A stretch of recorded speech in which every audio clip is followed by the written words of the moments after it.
আসসালামু আলাইকুম।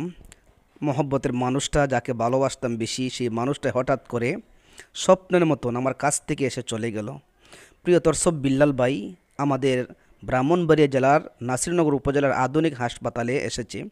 তো কেন এসেছে আধুনিক হাসপাতালে আমরা একটু বিস্তারিত আলোচনা করব।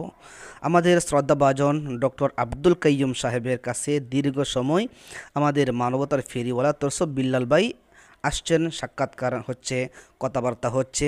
হ্যাঁ, তো মূল উদ্দেশ্য কী ছিল আমরা ভিডিওতে ক্লিয়ার করছি। হয়তো আপনারা অনেক ইতিমধ্যে ভিডিওটি দেখেছেন। কিন্তু দর্শক, আমি যখন তরসব বিল্লাল ভাইয়ের নোটিফিকেশনটা পেয়েছি, যখন দেখলাম তরসব বিল্লাল ভাই নাসিরনগরে, তখন কিন্তু আমার হৃদয়টা কেঁপে উঠছে। কারণ আমি এই স্বপ্নটা অনেক আগ থেকে দেখতাম যে কখনও যদি বিল্লাল ভাই আমাদের দেশে বা আমাদের এলাকাতে আসতো। তো এই স্বপ্নটা দেখতে দেখতে হঠাৎ আমি নোটিফিকেশনটা পেয়ে গেলাম।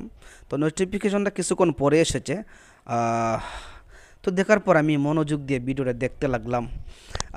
ডক্টর আব্দুল কাইয়ুম স্যার এবং তরসব বিল্লাল ভাই বসে দীর্ঘ সময় কথা বলছে। খুবই ভালো লেগেছে, কারণ দুইটা মানুষই খুবই শ্রদ্ধাভাজন এবং মহব্বতের মানুষ।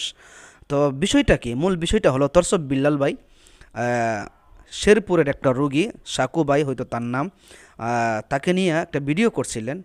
তো তাদের কাজ হচ্ছে ভাই মানুষের সেবা করা। তাদের কাজ হলো কে কোথায় আছে, বিপদে কার কী প্রয়োজন তারা দেখবে এবং সামর্থ্য অনুসারে তারা দান করবে। আর আমাদের মতন কিছু কন্টেন্ট ক্রিয়েটর আছে ভাই, শুধু নিজে খাই নিজে বড় হই। যাই হোক, এসব দিকে আমি গেলাম না। তো সেই ভিডিওটা আমাদের শ্রদ্ধাভাজন স্যার ডক্টর আব্দুল কাইয়ুম সাহেব দেখেছেন। দেখে বিল্লাল ভাইকে নক করেছেন। কিছুক্ষণের মধ্যেই কিন্তু তসব বিল্লাল ভাই সাড়া দিয়েছে, কথাবার্তা হচ্ছে। তো স্যার আবার বলছে যে বিল্লাল ভাই, আপনি এক কাজ করেন, আমি সাকু ভাইয়ের জন্য কিছু সহযোগিতা করতে চাই, আপনি আপনার অ্যাকাউন্ট নাম্বার দেন। তসব বিল্লাল ভাই নাম্বার দিলেন না। তার ভিতরে কৌতূহল জাগলো, একজন ডক্টর বা 1,00,000 টাকা শুধু একটা ভিডিও দেখে দান করবে, এই মানুষটা কীরকম দেখতে হবে।